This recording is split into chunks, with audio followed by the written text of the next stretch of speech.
Request করে যাই এবং আপনাদের একজন শুভাকাঙ্ক্ষী হিসেবে পরামর্শ দিয়ে যাই। আপনারা যারা স্থানীয় পর্যায়ে রাজনীতি করেন তারাই মূলত ভবিষ্যতে একদিন কোন ওয়ার্ডের মেম্বার, কেউ কোন একটা ইউনিয়নের চেয়ারম্যান, কেউ উপজেলার কি বলা হয় মেয়র, কেউ অথবা এমপি নির্বাচন করবে। আপনাদের মধ্য থেকে এই নেতাগুলো তৈরি হবে, আপনারাই ভবিষ্যতের প্রতিনিধি হিসেবে এখানে থাকবে। যার কারণে আপনাদের আচরণ এখন থেকেই সেইভাবে তৈরি করতে হবে। আপনার আচরণে আপনারই ভবিষ্যৎ বোধ নষ্ট হয়ে যাবে। আপনারা ছাত্র নেতা, দুদিন পরে যুবদল নেতা হবেন, 3 দিন পরে গিয়ে বিএনপির মূল কমিটিতে আসবেন, 4র্থ দিনে গিয়ে হয়তো ইলেকশন করবেন। তার মানে আপনাদের আচরণ এখন থেকে সংযত করা দরকার না। অবশ্যই আপনারা এই বিষয়ে খেয়াল রাখবেন। আপনাদের একজন শুভাকাঙ্ক্ষী হিসেবে আমি এই পরামর্শ দিয়ে গেলাম। সর্বোপরি একটি কথা বলি যে ধানের শীত যার হাতে বাংলাদেশ জাতীয়তাবাদী ছাত্র দল তার সাথে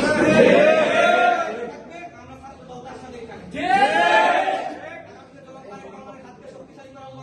আমরা ধানের শীতের পক্ষে ঐক্যবদ্ধ হয়ে কাজ করে বাংলাদেশ জাতীয়তাবাদী দলকে আবারও দেশ পরিচালনার দায়িত্বে নিয়ে আসবো এবং জনাব তারেক রহমানের হাতকে শক্তিশালী করবো। আমি আপনাদের সকলকে আবারও ধন্যবাদ জানিয়ে আমার কথা বলে এখানে শেষ করছি। ধন্যবাদ সকলকে। আসসালামু আলাইকুম।